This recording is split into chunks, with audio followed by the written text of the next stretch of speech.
जाजू जी, अगर बात की जाए तो किस तरीके से आपकी राजनीति में सफ़र शुरू हुआ? मेरे पिताजी जब जिंदा थे तो वो किसी भी हालत में नहीं चाहते थे कि उनका परिवार का कोई व्यक्ति राजनीति में आए। उनका स्पष्ट मानना था। जाजू जी, अगर बात की जाए तो पहली बार जब आपको पॉलिटिक्स के लिए कहा गया तो उस वक्त किस तरह के ख्याल आपके मन में आया, किस तरह?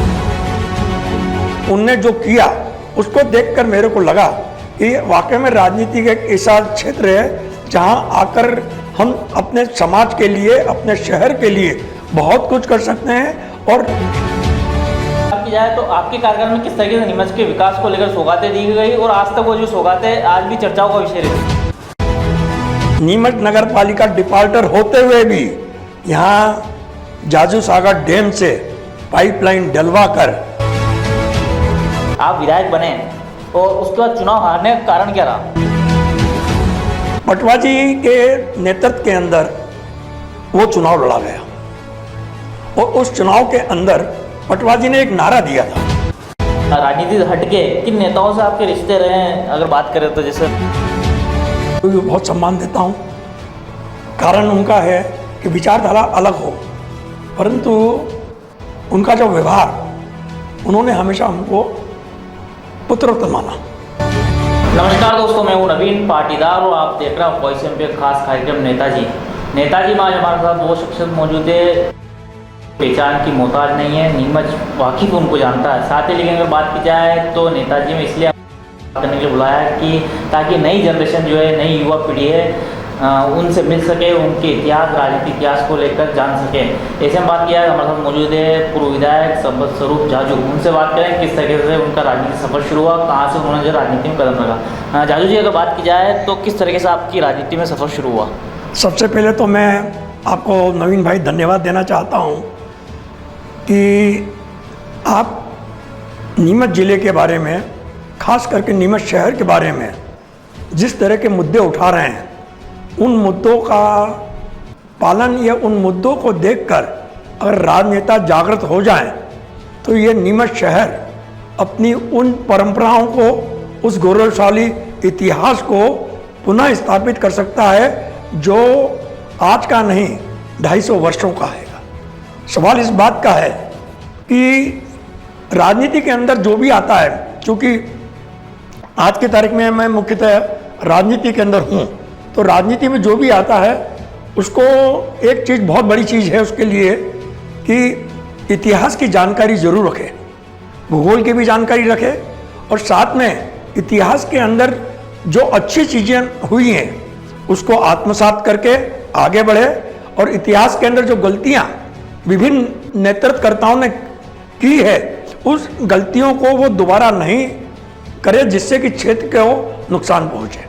जाजू जी, इस तरीके से आपने बात की इतिहास की जानकारी जरूर रखें, नई पीढ़ी जो है वो जानना चाहती है कि आपका इतिहास किस तरीके से रहा, आपने किस तरीके से अपनी शुरुआत की राजनीति की, किस तरीके से आप राजनीति में आए? देखिए नवीन भाई, मेरे परिवार का इतिहास नीमच के अंदर लगभग 250 साल पुराना आएगा।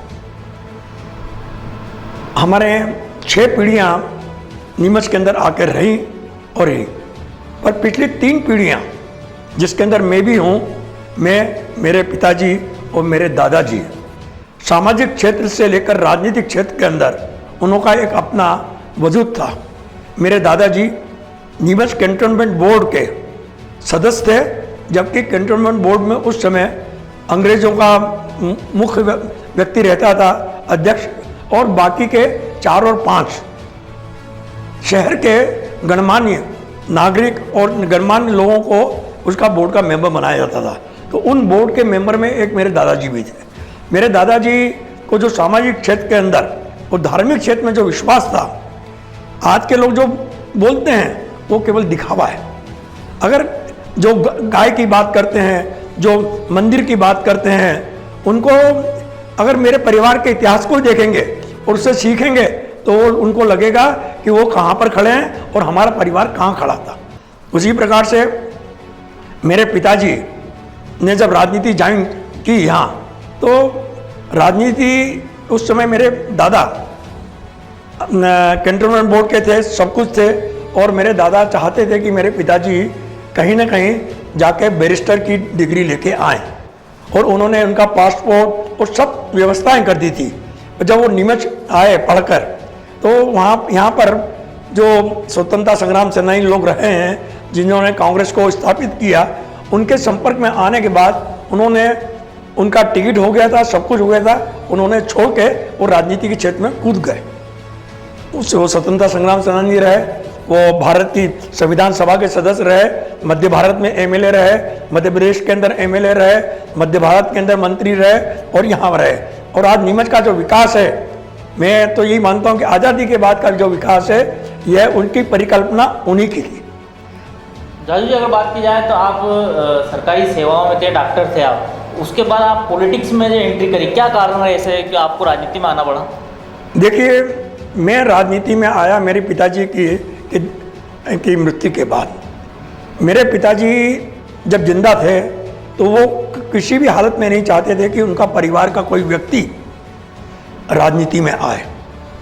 उनका स्पष्ट मानना था कि जो परिवर्तन हो रहा था राजनीति में, उसको देखकर लग रहा था उनको कि आने वाली पीढ़ियां जो आएंगी उनको देश सेवा या उससे मतलब नहीं होगा, वो केवल अपने स्वार्थ के लिए आएंगी और उसके लिए आएंगी। तो उन्होंने हमेशा हमको राजनीति से दूर रखा।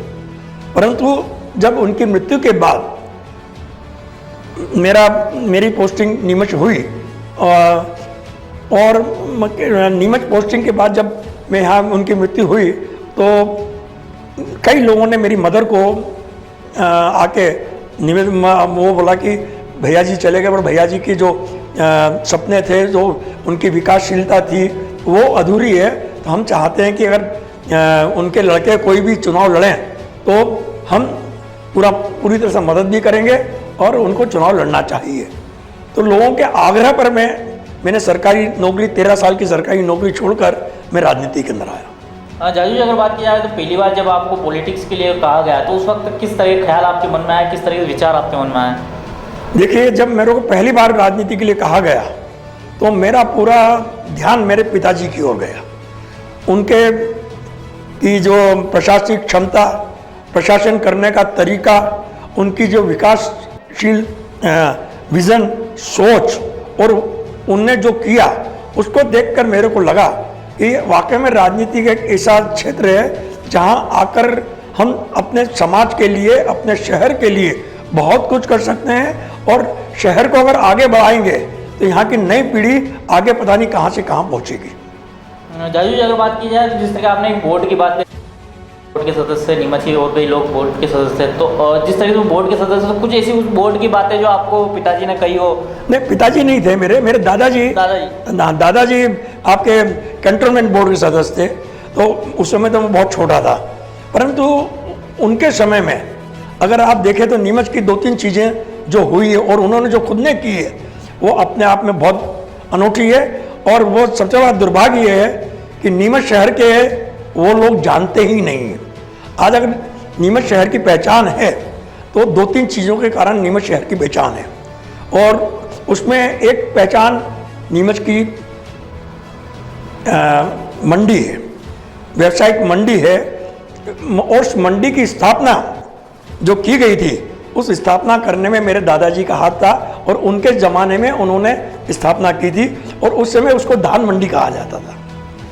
इसी प्रकार से आज लोग बात करते हैं धर्म की या आयुर्वेदिक की बात करते हैं कि आयुर्वेदिक का है, सब कुछ है। मेरे दादाजी ने नीमच के अंदर और वो एक आयुर्वेदिक औषधालय, निःशुल्क आयुर्वेदिक औषधालय चलाया जो कि कुमारा गली में था।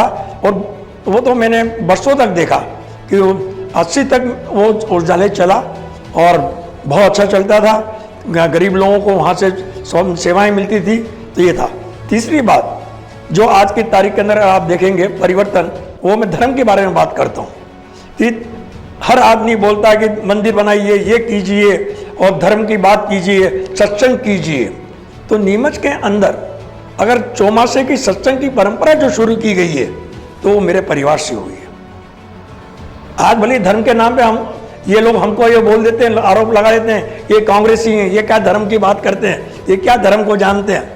पर मैं आपको बता रहा हूँ कि चौमासे की परंपरा जो चतुर्मास होता है उसके अंदर साधु संतों को बाहर से बुलाकर यहाँ पर जिस तरह से सत्संग किया करवाया जाता था, तो उसकी शुरुआत मेरे दादाजी ने की थी। और वो भी आज की तारीख के अंदर नीमच के अंदर प्राचीन शिव मंदिरों में हमारा खुद का निजी शिव मंदिर भी है, जो कि स्टेशन रोड की तरफ है। तो मेरे दादाजी ने बहुत कुछ किया, पर उसके बाद मेरे पिताजी ने उनने विकास के मामले में बहुत कुछ किया, और मैंने जो किया वो भी जनता के सामने है।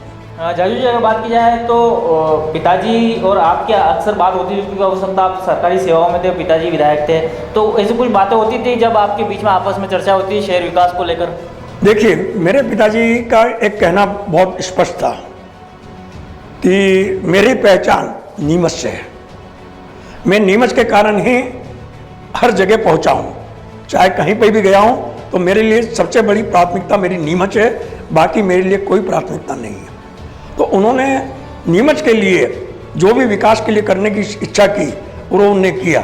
वे राजनीतिक रूप से चुनाव हारे भी, और हारने के बाद भी उनकी जो दिली तमन्ना थी कि मेरा नीमच का विकास हो, और ख़ास करके वो युवा पीढ़ी को जोड़ने का विकास, युवा पीढ़ी को और अधोसंरचना की योजनाओं के लिए उनका ध्यान हमेशा रहा।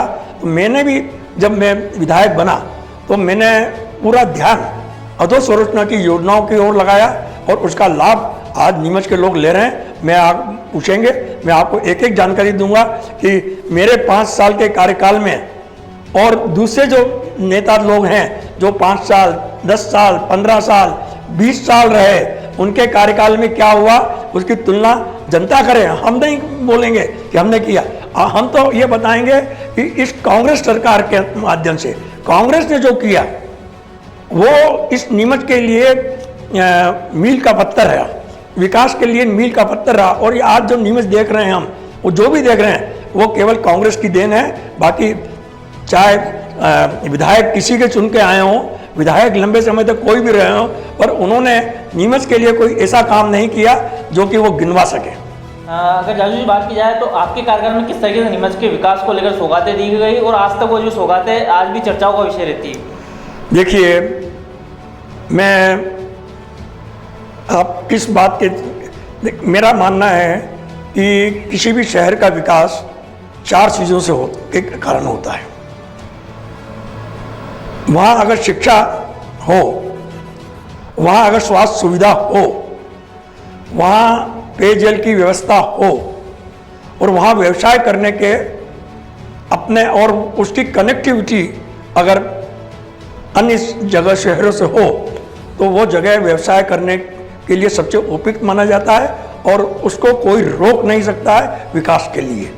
और बड़ा दुर्भाग्य है कि विगत 25 वर्षों के अंदर हमारी जो अपेक्षाएं थी इस शहर के विकास के लिए जिला बनने के बाद, वो उस अपेक्षाओं का कुठाराघात हुआ। उन अपेक्षाओं को पूरा हमारे सम्मानित जनप्रतिनिधियों ने नहीं किया, तो उसका खामियाज तो हम देश भुगत ही रहे हैं। पेयजल की बात शुरुआत करें कि क्या हुआ, तो ये बात निश्चित है कि मेरे पिताजी ने एक चुनाव केवल पेयजल के कारण चुनाव हारा। जब जाजू सागर बांध बनाने की बात चली और जाजू सागर बांध बनना शुरू हुआ, तब उसके अंदर जब डूब के क्षेत्र के लोग थे, उन्होंने बहुत बोला कि साहब आप ये बांध को मत बनाइए, हमको यहाँ से विस्थापित मत कीजिए। तो उन्होंने भैया बोला हम आपको वोट नहीं देंगे, हम चुनाव हरा देंगे। उन्होंने चुनाव हार जाना मेरे को पसंद है, पर मैं इस शहर को तिल तिल पानी के लिए मरते हुए नहीं देख सकता। तो वो उन्होंने जाजू सागर बांध बनाया और उससे पेयजल नीमच को मिला। मेरा उसके अंदर थोड़ा योगदान रहा। वो योगदान इस बात का रहा कि नीमच के अंदर 4 तरह से हम देखते हैं कि 4 भागों में विभाजित हैगा। एक हैगा बगाना, एक नीमच सिटी, एक आपका गौलटोली एरिया। यहाँ तीनों में पेयजल की समस्या रही है। तो मैंने मेरे समय पर समय सीमा के अंदर नीमच नगर पालिका डिपार्टर होते हुए भी यहाँ जाजू सागर डैम से पाइपलाइन डलवा कर, बगाना में टंकी बनवा कर वहाँ से पेयजल 2 वर्षों के अंदर दिलवा दिया था। नीमच सिटी के लिए अलग से फिल्टर प्लांट से अलग से पाइपलाइन डलवाई और नीमच सिटी को पानी दिया। गौलटोली के लिए, नीमच सिटी के लिए, बगाना के लिए और छावनी के लिए विभिन्न जगहों पर समय सीमा के अंदर टंकियाँ बनवाई, जो आज भी वही काम टंकियाँ काम में आ रही है।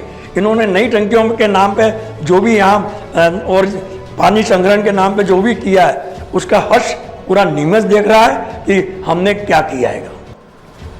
ग्रामीण क्षेत्र की बात करते हैं और दूसरी बात जो करते हैं, मैं आपको एक चीज़ बताना चाहता हूँ कि मैं जब विधायक बना था तब नीमच के अंदर मल्लाहगढ़ तहसील का आधा भाग था। मल्लाहगढ़, नारायणगढ़, पिपलिया मंडी और उनके साथ में नीमच का जीरन, ये नगर पंचायत जो हैं ये सब भी नीमच के अंदर थी। आज हमारे जिम्मेदार जनप्रतिनिधि लोग श्रेय ले रहे हैं जल जीवन योजना का कि हम गांव-गांव के अंदर नल जल योजना पहुंचाएंगे। और ये क्या जल जीवन योजना जो मोदी जी की आज बोल रहे हैं, ये मैंने मेरे कार्यकाल में 30 साल पहले ही नीमच विधानसभा क्षेत्र में कर दी थी। हर नगर पंचायत को के घरों के अंदर नल पहुंचा दिए थे और जितनी भी नगर या अपनी पंचायतें थी जो 2500 से अधिक की आबादी की थी, हर पंचायत के अंदर मैंने नल जल योजना का शुभारंभ कर दिया था।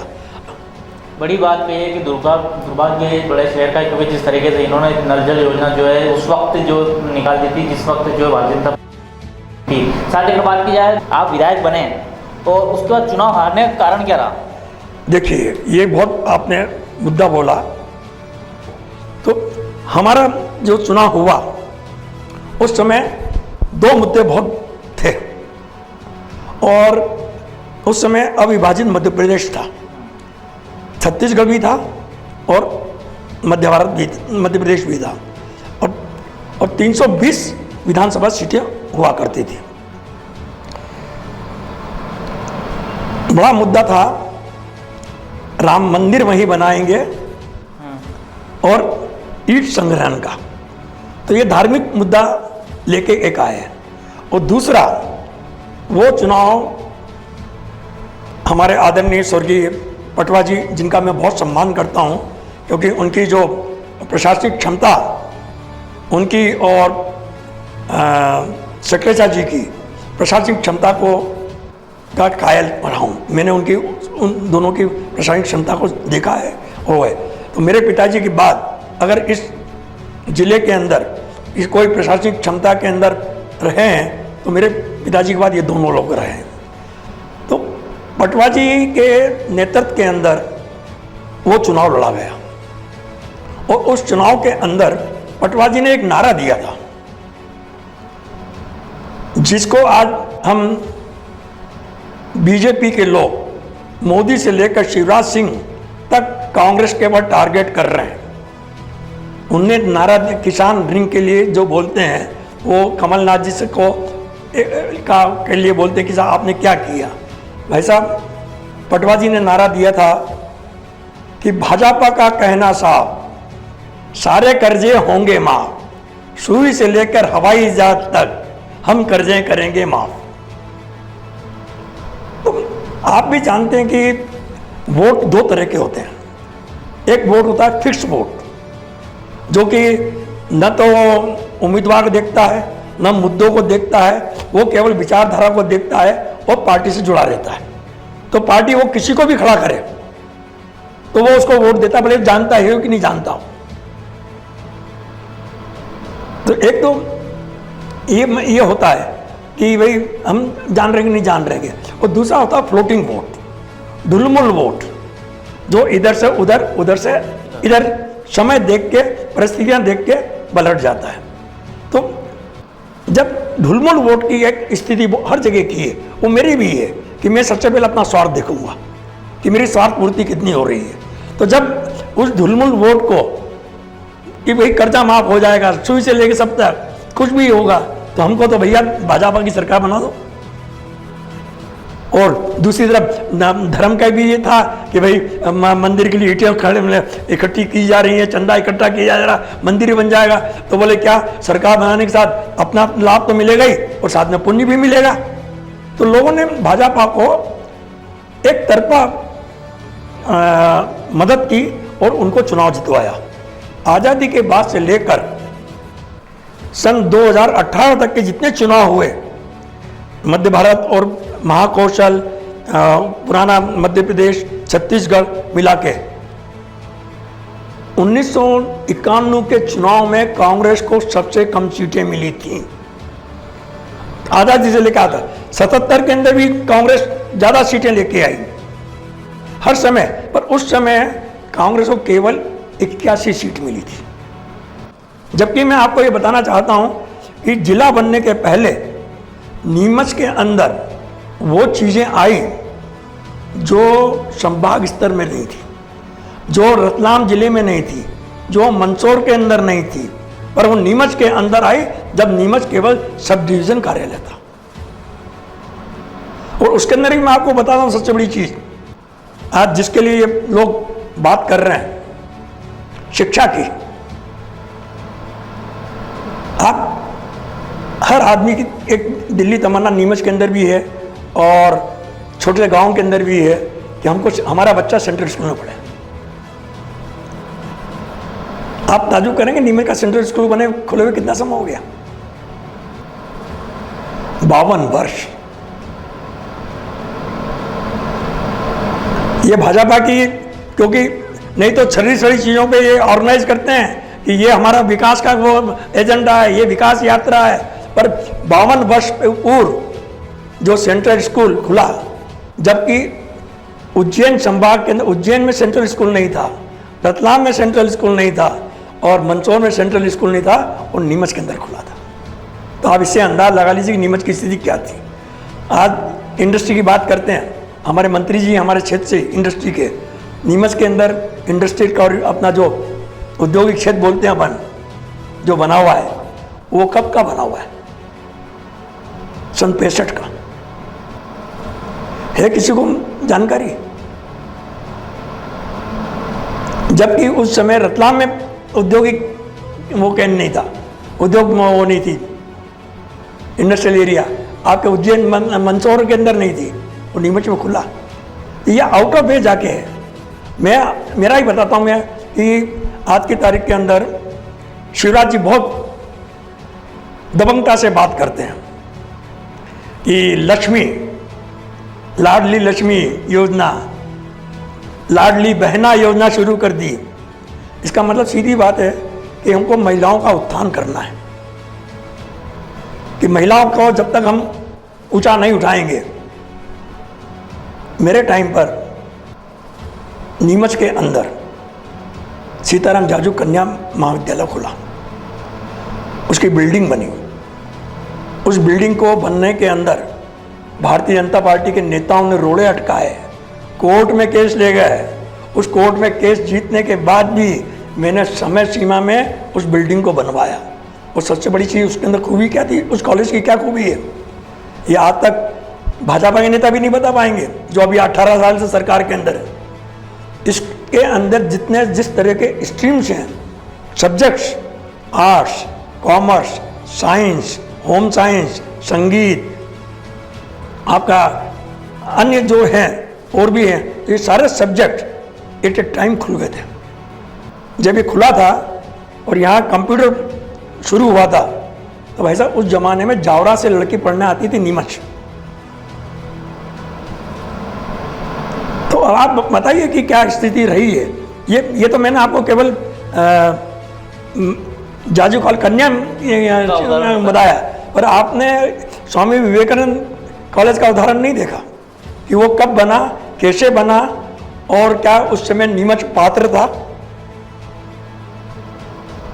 सरकार की तरफ से बनने वाला कोई भी डिग्री कॉलेज तहसील स्तर पर जो खुला मध्य प्रदेश में, वो एकमात्र नीमच था। बाकी कहीं जगह तहसील स्तर पे डिग्री कॉलेज खुलना बड़ी बात उस वक्त। तो आप शिक्षा की बात जो करते हैं तो आप बताइए कहाँ शिक्षा है।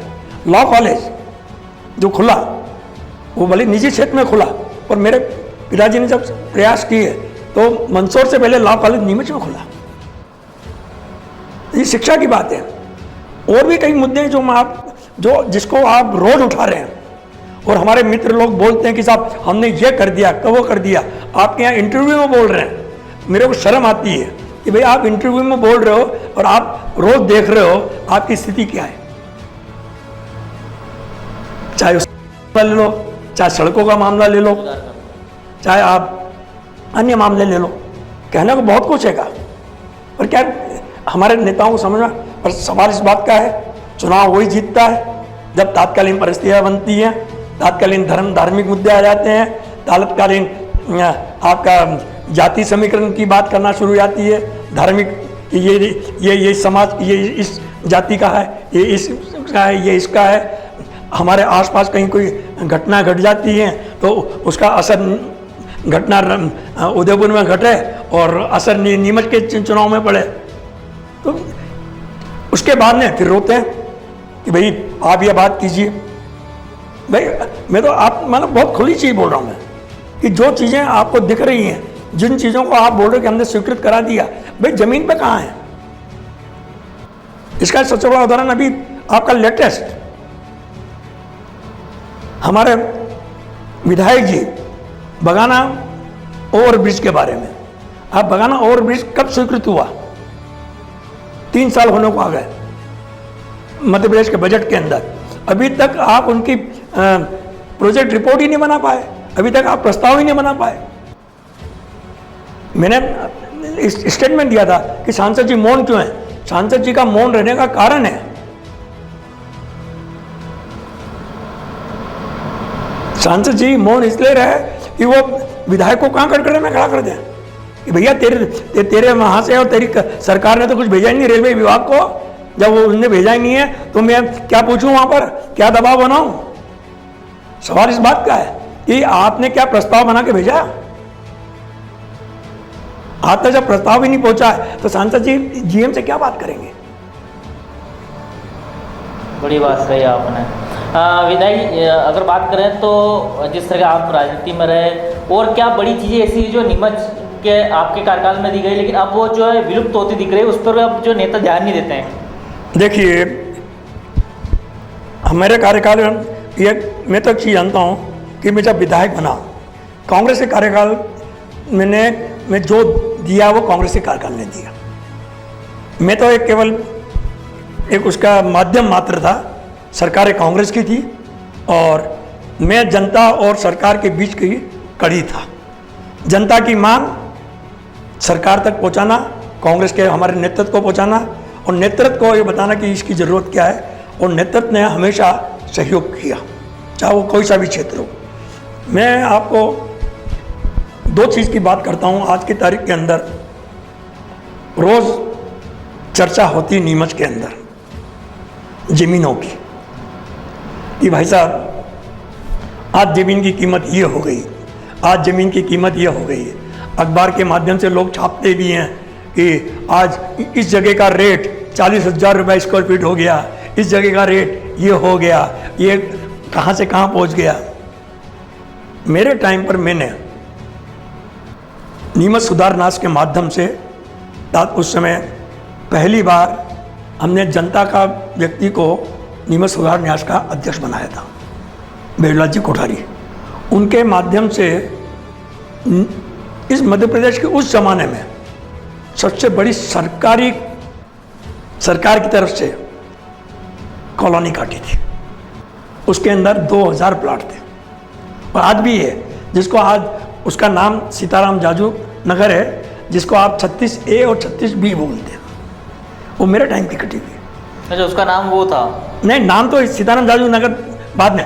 स्कीम जब बनी थी तो क्या है कि नगर इसके अंदर स्कीम नंबर 1, स्कीम नंबर 2 ऐसे नंबरिंग करके तो वो 36 और A और 36B जी स्कीम 1 36A 36 बनी थी, पर उसके अंदर कम प्लाट थे बन रहे थे। तो हमने नहीं, अपने को शहर के अंदर हित में बड़ी कॉलोनी काटना चाहिए, तो 36A और तो भी उनको 36A कर दिया और 36B कर दिया। उसके बाद में उस कॉलोनी का नामकरण टीआईटी ने श्री सीताराम जाजू नगर कर दिया। तो इतनी बड़ी कॉलोनी काटी। और देखिए मेरे टाइम में अब मैं आपको बता रहा हूँ कि शहर में प्लाटों की और भवनों की जो बना के दिए गए, उनकी ये स्थिति थी कि मध्य प्रदेश सरकार के दो डिपार्टमेंट सब काम कर रहे थे जो कि कहीं नहीं थे। और नीमच के अंदर कांग्रेस के टाइम पे 3 डिपार्टमेंट ने हाउसिंग प्रोजेक्ट बना के दिए।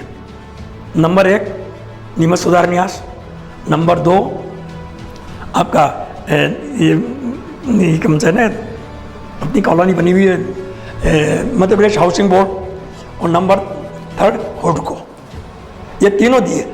आप बता दीजिए कि किसी सब डिवीज़न के अंदर इस तरह के 3 कोई बना के देने वाले हैं। आज आप बता दीजिए कि नीमच नगर पालिका कितनी जमीन होने के बाद भी आम लोगों के लिए क्या कॉलोनियाँ काटी? आज दिया किसी को? वही कॉलोनियाँ जो हमारे समय में कटी थी, कांग्रेस के समय में जो कटी थी, उन्हीं का लेन देन हो रहा है, उन्हीं को लिया जा रहा है, बेचा जा रहा है। और दूसरा ये हुआ कि उसका कारण कि आप 1995 के पहले नीमच के अंदर निजी कॉलोनी वाले मुश्किल से 1 या 2 थे और उनकी कॉलोनी के प्लॉट नहीं बिकते थे। और आज की तारीख में अगर आप देखेंगे तो कुकरमुत्तों की तरह कॉलोनाइजर नीमच और आसपास के पूरे जिले के अंदर फैल गए। तो उसका दोषी कौन? सरकार, जनप्रतिनिधि, कि जो कॉलोनी डेवलप ही नहीं कर पाए। अब आप बता दीजिए कि इस स्थिति में क्या कर सकते हैं आप? बस वही सवाल इस बात का आता है कि भावनाएं हैं, भावनात्मक हम कर लेते हैं। इतिहास उठा के देखिए, ये किले बड़े बड़े ऊंचे ऊंची जगह पे और क्यों बनते थे कि यार हमलावर आए तो हम हमलावर पे हावी रहे, हमलावर हम पे हावी नहीं रहे। आज नीमच जो है वो आपका मध्य भारत, राजस्थान, इन सबों को जोड़ने वाला एक बहुत बड़ा था। और यहाँ से सीआरपी के central reserve crown reserve force के माध्यम से अंग्रेज लोग इसके पूरे इलाके को गवर्न करते थे। और उस गवर्न करने का तरीका यही था, और यही कारण था कि नीमच के अंदर 120 साल पुरानी हवाई पट्टी है। वो इतने बेवकूफ़ नहीं थे कि जो हवाई पट्टी उन्होंने यहाँ बना दी। पर हमारे वर्तमान जनप्रतिनिधियों को ये याद नहीं है कि उस हवाई पट्टी का उपयोग नीमच के यातायात के लिए, नीमच के विकास के लिए कैसे किया जाए।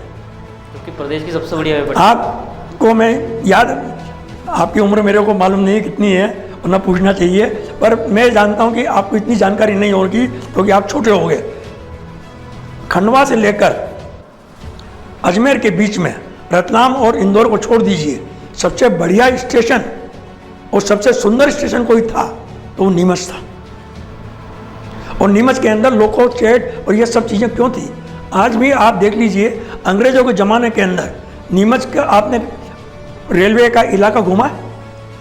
आज रेलवे के पास नीमच में कितने अरबों की ज़मीन है, अरबों रुपए की ज़मीन है। तो अंग्रेजों ने तो उसका उपयोग किया, यहाँ लोकल स्टेट था, दूसरा कॉलोनी थी, सब कुछ था। क्या हमारे जनप्रतिनिधियों ने आज उस खाली ज़मीन का उपयोग कर रहे हैं? नहीं कर रहे, कर रहे हैं। और वो क्या चाह रहे हैं कि ये बिक जाए तो हमारे मित्र भूमाफिया लोग खरीद लें, जिससे कि हम मालूम शहर का हित नहीं देख रहे। तो जो अंग्रेजों ने उस समय राजनीतिक कारण, सामरिक महत्व और इसके कारण से इसको छावनी बनाया। और यही कारण देखिए, हमारे एक मित्र ने लिखा है कि साहब और आप नीमच का वो दिन बनाना चाहते हैं कि नीमच में सबसे पहले गोली चली। तो आप अंदाज लगा लीजिए कि नीमच कितना जागृत था उस समय। और आज हमारे जनप्रतिनिधि कितने जागृत थे। वो अनपढ़ लोग, वो सेना में काम करने वाले अनपढ़ गांव के लोग, उनके अंदर जागृति थी कि हमें देश के लिए गोली चलाना है। पर इनमें जागृति नहीं है कि हमारा के विकास के लिए क्या करना है। तो छावनी का ये था, और ये कारण था कि छावनी आगे बढ़ती रही। आज जो बंगला बगीचा, बंगले ही बड़े, ये सब छावनी के कारण है। पहले नीमच तो केवल नीमच आपका नीमच सिटी था, बगाना था। और ये जो नीमच छावनी बगाना है ये 4 राज्यों के अंदर 4 स्टेट में वो था। यहाँ ग्वालियर स्टेट भी थी, यहाँ पर आपका होलकर स्टेट के भी इलाके थे, यहाँ पर अपने राजस्थान के वो है उनके भी इलाके थे, अलग अलग इलाके थे। आज उन धरोहर को आप संभाल के नहीं रख पाए। और सबसे बड़ी चीज़ है कि वो धरोहर उनके जहाँ वो रहते हैं उनके पास में है, उन्हीं के इलाके में लगी हुई है। उनके इलाके से जनप्रतिनिधि के इलाके से मुश्किल से आधा किलोमीटर दूर भी नहीं है। कचहरी की हालत क्या है, क्या कर दिया आपने? तो बहुत चीज़ें, सब कुछ है, पर क्या कर सकते हैं आप? जादू जी, अगर बात की जाए तो आपके दादाजी या फिर आपके पिताजी ने कोई अंग्रेजों को लेकर ऐसी कोई कहानी सुनाई जो उन्होंने दृश्य देखा और आपको भी अभी तक वो याद रहता हो, ऐसा कुछ दृश्य? ऐसा तो कहानी मेरे को कोई याद नहीं है, पर यह बात पक्की है कि जब मेरे पिताजी यहाँ पर स्वतंत्र आए पढ़ के, तो वो CRPF ऑफिसर मेस में भी मेंबर थे, एकमात्र मेंबर थे जो सिविलियन को उन्हें रखा था। वो जाते थे वहाँ, टेनिस खेलते थे, सब कुछ करते थे, सब कुछ। और जब वो गए तो मेरे दादा पर दबाव तो आया कि आपका लड़का राजनीति में आके आंदोलन के अंदर है। तो उन्होंने बोला कि भाई देखिए, मैं हूँ, मैं जहाँ हूँ, मेरा लड़का है, मैं उसको रोक नहीं सकता, क्योंकि मेरे पिताजी उनके सबसे बड़े लड़के थे, वो घर के लाडले थे। तो उन्होंने दबाव में नहीं आए, मेरे दादा अंग्रेज़ों के दबाव में नहीं आए कि मेरे अपने बच्चे को राजनीति में जाने से रोको। तो वो उन्होंने खुल के काम किया। तो फिर उसके बाद अंग्रेज़ों ने उनको परेशान भी नहीं किया। वैसे बड़ी बात कही है। अगर साथ ही अगर बात करें तो जिस तरह मैंने आपसे अभी एक पहले सवाल पूछा था कि राजनीति से हटके किन नेताओं से आपके रिश्ते रहे हैं, अगर बात करें तो जैसे पॉलिटिक्स में होता ही है। देखिए, मेरे राजनीति से हटके लगभग नीमच के जितने भी नेता रहे हैं, चाहे खास करके आदरणीय पटवा जी को मैं बहुत सम्मान देता हूँ, सुंदरलाल जी पटवा को, मैं शक्लेचा जी को भी बहुत सम्मान देता हूँ। कारण उनका है कि विचारधारा अलग हो, परंतु उनका जो व्यवहार, उन्होंने हमेशा हमको पुत्रवत माना। हम विधायक थे, साथ में विधायक थे, हम पटवा जी के साथ में विधायक थे। तो पटवा जी ने हमेशा पुत्रवत मानने के बाद में अगर कुछ युवापन के कारण उत्तेजना भी हुई है, कुछ भी होते थे, तो वो बुला के बोल देते थे कि देखो डॉक्टर, तुमको ये नहीं करना। ऐसा कोई वाक्य जिस पर आपको बुलाया गया और बात हुई हो, मार्गदर्शक जानना चाहे ताकि? नहीं, देखिए, विधानसभा में होता है तो कभी हमने कोई सवाल उठाया तो पटवा जी ने कुछ जवाब दिया, तो हम भी ताव के अंदर हमने भी कुछ तो ही बोल दिया। तो उन्होंने फिर मेरे बोला बोले संपत, तेरे पिताजी होते ना तो मैं इसको जवाब देता, अब तेरे को क्या जवाब दूँगा? तो मेरा बेटा है तेरे क्या। और उसके बाद भी उन्होंने हमको बहुत मदद की, खास करके नीमच के विकास के लिए। और आज मैं आपको बता रहा हूँ कि जो 2 चीज़ें नीमच को मिली, उसमें पटवा जी का बहुत बड़ा हाथ था। वो भले ही लोग राजनीतिक कारण से माने नहीं माने, पर वो दोनों का चीज़ पटवा जी कारण मिली। एक तो नीमच से झालावाड़ स्टेट हाईवे, उसके अंदर हमको पटवा जी ने पूरा सहयोग दिया और उन्होंने लड़ाई साथ में लड़ी। और दूसरी, वो नीमच की सबसे बड़ी चीज़ है क्या देन और दुर्भाग्य भी है। दुर्भाग्य दूसरे कारण से, और देन सबसे बड़ी माधोपुरी वाला जी जो आपने दिखा पुलिया, ये पटवा जी के सहयोग से ही हमको मिली। मतलब मैंने जब इसका प्रस्ताव रखा, सब कुछ किया, पटवा जी स्वयं मेरे साथ PWD मिनिस्टर के साथ पास गए कि बोले नहीं, मैं हूँ विधायक, भले भोजपुर से हूँ, पर डॉक्टर सही बोल रहा है, बहुत ज़रूरत है, इसको आप स्वीकृत कीजिए। उनने मतलब वो ऐसे ही मतलब विकास के मामले में कभी भी अगर हमने कोई बात की है एज ए विधायक, उन्होंने हमेशा मार्गदर्शन दिया है और उन्होंने वो किया है। मैं शक्लेजा जी से मेरा कभी ऐसा संबंध नहीं रहा, कभी 2-3 बार मुलाकात हुई, पर उनकी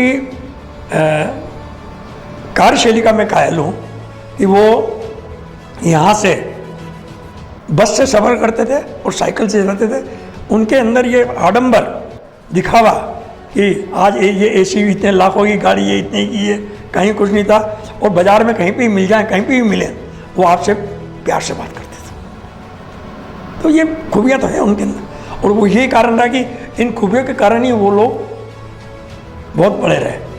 पर दुर्भाग्य ये रहा, मैंने आपको जो बताया कि उस पुलिया का शिलान्यास मेरे टाइम पे हुआ जब मैं एमएलए था, और बन के तैयार और जनता के उपयोग के बाद के लिए वो 26 साल बाद उन सन 2015 के अंदर उसका उद्घाटन हुआ।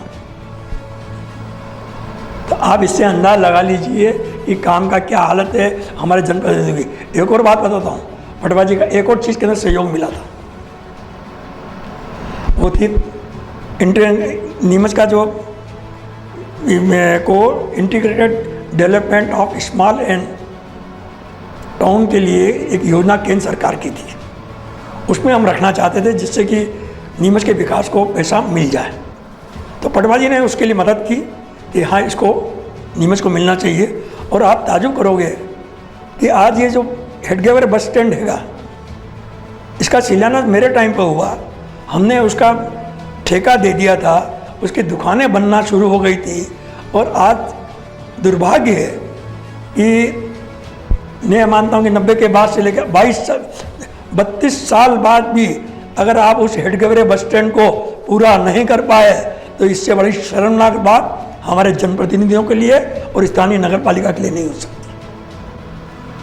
अगर आपने लोगों के लिए काम नहीं किया तो लोग आप पद से हटे आपको भूल जाएंगे, पर आपने लोगों के लिए काम किया, चुनाव नहीं जीता, कोई फर्क नहीं पड़ता है, और लोगों को याद तो रहता कि आपने ये काम किया, इस शहर के लिए किया।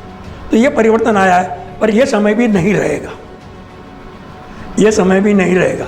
आज का जो नया युवा आया है, उसकी सबसे बड़ी जो